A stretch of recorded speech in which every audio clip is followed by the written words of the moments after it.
জাবাল নূরের কিছু অংশে অল্প উঠছি। ক্লক টাওয়ার মক্কা নগরী, ক্লকটাকে দেখা যাচ্ছে। আর পাহাড়ের আশপাশ জাবালের নূর, জাবালের নূর, দুঃখিত, জাবালের নূর পাহাড়ের আশপাশ মানুষ উঠতেছে।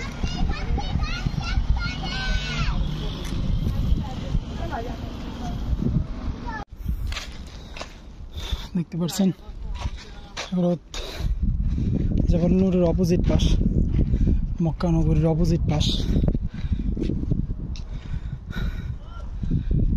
মক্কা নগরী থেকে জাবাল নূরের জন্য এই পিছনের পাশটা দেখা যায় না, এটা হলো জাবাল নূরের পিছনের পাশ। আর ঠিক এর অপোজিটে ওই দিকটা, এই পাহাড়ের ওই দিকটা আর মক্কা নগরী কিছু অংশের দিকে মক্কা নগরীর ক্লক দেখা যায়। আর একটু উপরে আমরা দেখতে পারবো। আর এই জায়গাটা ঠিক জাবাল নূর এর অপোজিট পাশ। আল্লাহু আকবার, পাহাড়ের স্রোত, পাহাড় আর পাহাড়। আর কিছুক্ষণ বাকি জাবাল নূরে ওঠার, অল্প একটু বাকি। এই পাহাড় উঠলাম, উঠে যাবো ইনশাআল্লাহ।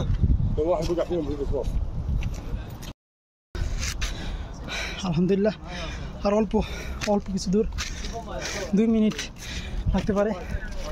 আমরা আলহামদুলিল্লাহ আল্লাহ তাআলার রহমতে অনেকটাই কাজ চলে আসছে। দেখি ইনশাআল্লাহ যাইতে পারি কিনা। চলে এসেছি আমরা, এই যে ঠিক এইখানটিতে রাখবো, এইখানটিতে কোরআন নাজিল হয়েছে আলহামদুলিল্লাহ। এই যে এখানে ঠিক সরাসরি মক্কা নগরীর সেই ক্লক টাওয়ার দেখা যাচ্ছে। আর ঠিক এখানে গুহা, এখানে আমাদের প্রিয় হযরত মুহাম্মদ রাসূলুল্লাহ সাল্লাল্লাহু আলাইহি ওয়াসাল্লামের উপর কোরআন নাজিল হয়েছিল আলহামদুলিল্লাহ। এই সেই গুহা জাবাল নূরের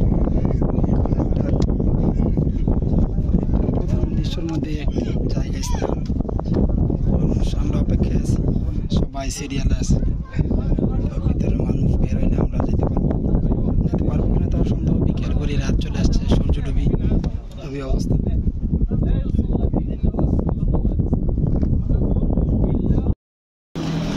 আলহামদুলিল্লাহ আল্লাহ তাআলার রহমতে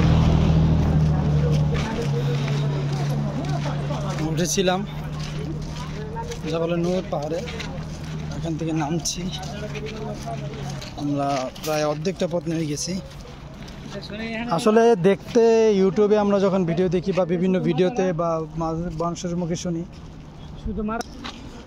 তখন আমাদের মানে বোঝা যায় যে খুবই অল্প, পাহাড়টা খুব ছোট বা এরকম কিছু। কিন্তু আলহামদুলিল্লাহ আল্লাহর অশেষ রহমতে আসছি, দেখছি এবং বুঝতে পারছি যে কত দূর এবং কত উঁচু। এবং পিপাসায় অনেক মানুষ কাতর হয়ে অর্ধেক রাস্তায় বসে থাকে, মুরব্বীরা যারা বয়স্ক, এবং অনেক ইয়াং মানুষও খুব, যারা হার্টে একটু দুর্বল, তারা খুব ক্লান্ত হয়ে বসে পড়ে, পানি পিপাসা লাগে। তা এতটা সহজ না।